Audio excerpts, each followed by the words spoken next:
Hi friends, स्वागत है आपका हमारे यूट्यूब चैनल में। आप सभी को पता होगा कि सोडा मशीन के अंदर, बॉटल फिलिंग के मशीन के अंदर एक थर्मोस्टेट होती है, डिजिटल थर्मोस्टेट, जो टेम्परेचर कंट्रोल करती है। कभी अचानक पावर सप्लाई चला जाए तो कंप्रेसर डैमेज ना हो, इसके लिए उसमें डिले टाइमर होता है, उसको मैनेज करती है। फिर डिफरेंशियल मैनेज करती है कि भाई कितने पे कट ऑफ करना है, कितने पे ऑन करना है। तो उसके लिए एक चीज़ लगी होती है डिजिटल थर्मोस्टेट, जो सब ज़ीरो कंपनी की ज़्यादातर यूज़ होती है। कई कंपनी मैन्युफैक्चर करती है, लेकिन ज़्यादातर सोडा मशीन वाले, बॉटल फिलिंग मशीन वाले सब ज़ीरो कंपनी की यूज़ करते हैं। उसमें दो टाइप की होती है, 20 एम्पियर की होती है और 6 एम्पियर की होती है। उसमें ज़्यादातर 20 एम्पियर की यूज़ होती है, 7569 नंबर मॉडल होता है वो।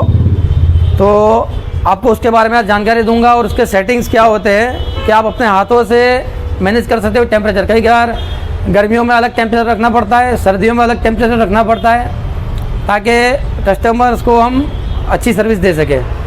ठीक है, तो आज मैं आपको वीडियो में बताऊंगा कि किस तरह आप टेम्परेचर कंट्रोल कर सकते हो, किस तरह आप डिफरेंशियल सेट कर सकते हो, किस तरह आप अपने मन चाहे टेम्परेचर पे ऑन और कट ऑफ कर सकते हो। तो ये चीज़ आप खुद ही कर सकते हो। हालांकि मेन्यू दिया होता है कंपनी के साथ में, लेकिन उसमें बहुत लंबा लिस्ट होता है। मैं आपको बताऊंगा मेन जो 3 या 4 आपके लिए ज़रूरी है वो आपको बताऊंगा। इसके अलावा ज़्यादातर आपके काम में नहीं आएंगे, वो 3 या 4 आपको मैं आज बता दूंगा। तो आप देखिए वीडियो, ये वीडियो आपको पसंद आए तो लाइक कीजिए, शेयर कीजिए, हमारे यूट्यूब चैनल को सब्सक्राइब कीजिए। हाँ, तो दोस्तों सबसे पहले हम देखेंगे कि टेम्परेचर को कितने पर कट ऑफ करना है, वो सेट करना हो तो किस तरह करते हैं। तो आपके सब जीरो के अंदर सेट लिखा हुआ एक बटन होगा ग्रीन कलर का, उसको आप लॉन्ग प्रेस कीजिए। उसको आप लॉन्ग प्रेस करेंगे, देखिए आप ये जो नीचे बटन है ग्रीन कलर का, वो सेट लिखा हुआ होगा उसके ऊपर। ठीक है, तो ये सेट का बटन आप लॉन्ग प्रेस कीजिए। इसको लॉन्ग प्रेस करने के बाद सेटिंग खुल जाएगा।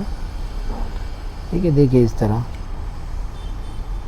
अब ये सेटिंग शुरू हो गया है। अप डाउन की दोनों है, आप डाउन करना चाहते हो डाउन कीजिए, आप करना चाहते हो आप कीजिए। ठीक है, तो आप जितने पर सेट करना चाहते हो उतने पर ला के वापस सेट का बटन दबा दीजिए। तो ये सेट हो गया, कितने पर कट ऑफ करना है। अब आपने जितने पर सेट किया है उतने पर ये कंप्रेसर टेम्परेचर आते ही बंद हो जाएगा। ठीक है, अब आपको हम आगे बताएंगे कि डिफरेंशियल, यानी कि दोनों के बीच में कितना टेम्परेचर का अंतर रखना है। जैसे 3 डिग्री 5 डिग्री कितने पे कट ऑफ करना है, कितने पे ऑन करना है। तो इसके लिए आपको प्रोग्राम वाला बटन दबाना पड़ेगा, लॉन्ग प्रेस। जो डाउन की है वो प्रोग्राम की है, तो उसको आप लॉन्ग प्रेस कीजिए तो प्रोग्राम खुल जाएगा आपका। तो आपको उसके लिए जाना है P4 में। ठीक है, P4 में सेट का बटन दबाइए तो आप एंटर हो जाओगे। इसमें एंटर होने के बाद आपको कितना डिफरेंशियल रखना है, ऑन कंप्रेसर ऑन होने और ऑफ होने के बीच में कितना टेम्परेचर, 3 डिग्री का आपको डिफरेंशियल रखना है। देखो, तो आप 3 कर दीजिए, फिर सेट का बटन दबा दीजिए तो 3 डिग्री का डिफरेंशियल रहेगा ऑन और ऑफ के बीच में। ठीक है, तो ये इस तरह डिफरेंशियल भी सेट हो गया। अब आप P6 में जाइए तो P6 डिले टाइमर है, यानी एक बार कंप्रेसर ऑफ होने के बाद कितनी देर में स्टार्ट होगा। ये इसलिए होता है कि पावर फ्लक्चुएशन की वजह से कंप्रेसर डैमेज ना हो।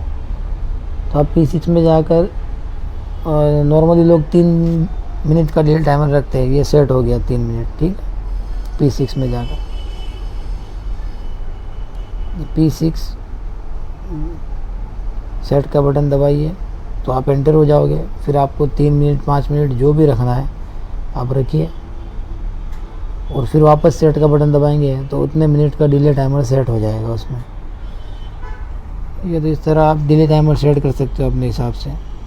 ये सेट हो गया। ठीक है, और फिर आप एंड प्रोग्राम EP लिखा होगा, उसमें एंड प्रोग्राम में जाइए और सेट का बटन वापस दबाएंगे तो आप प्रोग्राम से बाहर आ जाएंगे। तो इस तरह तीनों आपके लिए जो ज़रूरी है वो सेटिंग हो गए। अब इसके अलावा बहुत सारे सेटिंग होते हैं, लेकिन उसकी ज़रूरत आपको नहीं पड़ेगी इतनी ज़्यादा।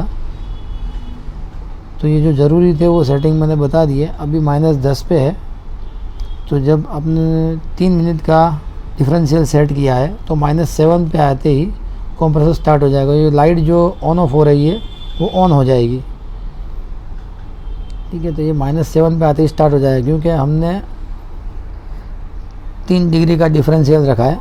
और कभी एक बार कंप्रेसर ऑफ हुआ तो ऑन होते ही, वापस ऑन होते ही 3 मिनट के बाद ही ऑन होगा। और ये जो पीपी है, कई बार हमारे सब जीरो में पीपी लिखा हुआ आ जाता है, तो ये क्यों आता है, ये कई लोग परेशान हो जाते हैं इसकी वजह से। लेकिन ये पीपी लिखा हुआ इसलिए आ जाता है कि इसमें जो एक सेंसर होता है, सब जीरो में एक प्रोब लिखा हुआ, 4 और 5 प्रोब है। ये प्रोब देखिए कैसा होता है, ठीक है। ऐसा एक पानी के अंदर रखा हुआ होता है प्रोब, ये सब जीरो का सेंसर है। तो ये सेंस करता है टेम्परेचर को और सब जीरो को मैसेज देता है। अगर इसका कनेक्शन कट जाए सब जीरो के साथ तो ये पीपी लिखा हुआ आ जाता है। तो इसके लिए आपको कुछ नहीं करना है, पीपी लिखा हुआ है तो आपको देखना है कि इसका वायर सही से लगा हुआ है नहीं लगा हुआ है। पीछे देख लीजिए आप एक बार, उसको एक बार खोल के फिर से लगा दीजिए, या अगर छूट गया है तो लगा दीजिए उसको, या फिर देखिए कि आप सेंसर फेल हो चुका है तो आप नया लगा दीजिए। इस तरह आप प्रोब लिखा हुआ है वहाँ पर दोनों वायर लगा दीजिए उसके। तो लगाने के बाद ये आपका पीपी लिखा हुआ प्रॉब्लम सॉल्व हो जाएगा।